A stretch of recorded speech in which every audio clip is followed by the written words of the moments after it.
All right, let's dive right in. Today, we're unpacking a really thought-provoking analysis from the Mock Mossy blog. It's called Trumpism, a tactical reimagining of American hegemony, and it offers a perspective that goes way beyond the daily headlines. And this really gets us to the heart of it, the big question we're going to explore today. When you look at this approach to foreign policy, what are you actually seeing? Is it just random, unpredictable chaos? Or is there a deliberate strategy hiding in plain sight? Okay, so on the surface, it looks like a total break from the past, right? Just this unpredictable rupture. But the source we're looking at makes a much bolder claim. It argues that what we're seeing is actually a calculated, very high-stakes recalibration of American power, a strategy for a totally new world. So to really get that argument, we first have to start with what everybody thinks they see. This first part is all about unpacking that surface-level view, the actions that have looked to so many people like pure chaos. And I mean, look at this list. It's all so familiar, isn't it? We've all seen these headlines scroll by. The trade wars with countries we thought were our closest partners, the questioning of alliances like NATO. All of these things together create this overwhelming feeling of just disruption. And you have to imagine, for America's longtime allies, we're talking Europe, Japan, South Korea, this feels like way more than just a new policy.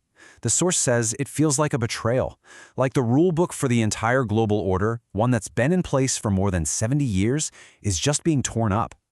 But what if all that disruption isn't the real story? What if it's just a symptom of something much, much bigger?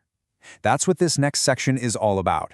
The huge global shifts that, according to this analysis, made a whole new strategy feel necessary. This timeline really tells the story. After World War II, the US literally built the system everyone played in. But then, you fast forward through decades of military overreach and a kind of lopsided globalization, and that created an opening. New powers, especially China and India, got really good at using that same system for their own benefit. And that brings us to today, a new reality where American dominance is just not a sure thing anymore. And this is the core of the argument right here. The old playbook, relying on building consensus and these long-term, stable alliances, it just doesn't work as well in a world where you've got multiple, confident, assertive powers. The game has totally changed. So if the game has changed, you need new tools to play it. This is where the thesis gets really fascinating. We're going to look at how unpredictability itself gets turned into a strategic weapon. The source gives this a name, strategic dissonance. It's a fancy term, but the idea is pretty simple. It's not about being chaotic just to be chaotic. It's about using unpredictability on purpose to keep everyone else, friends and enemies, totally off balance, constantly reacting to your moves. It's about seizing the initiative.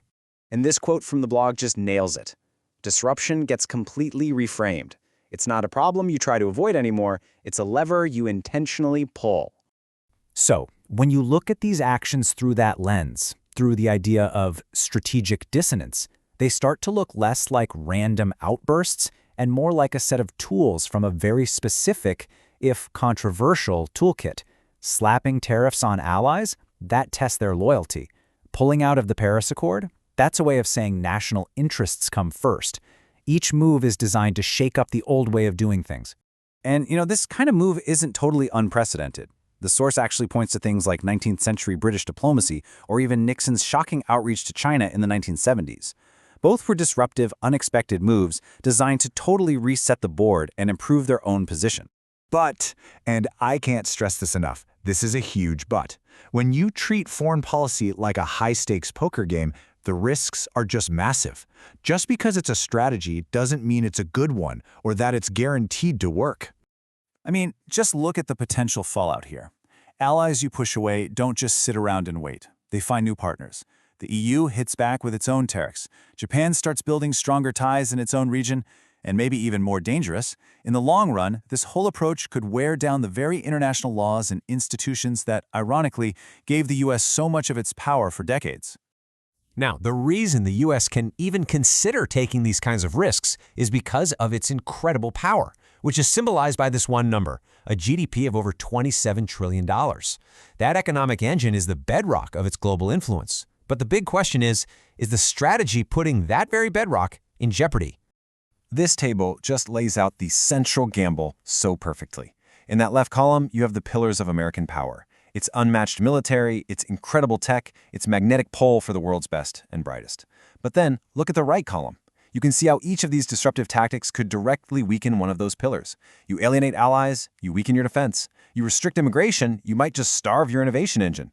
So at the end of the day, for this whole gamble to pay off, pretty much everything has to go perfectly. The US economy needs to stay incredibly strong, innovation has to keep firing on all cylinders, and the execution needs to be flawless. There is very, very little room for error. And that brings us to the final and most important question of all. Is this a moment of bold renewal for American leadership, or could it be the tipping point into decline? And we can't forget, this foreign policy didn't just appear out of nowhere. The source is clear that it's deeply rooted in what's happening at home, in political divisions, and in that widespread feeling that globalization just didn't deliver for everyone. This strategy, in a way, is an attempt to make foreign policies serve a national revival. Ultimately, this quote really sums up the whole idea. The argument isn't that this is about America retreating from the world. It's about America fighting to stay at the very center of it.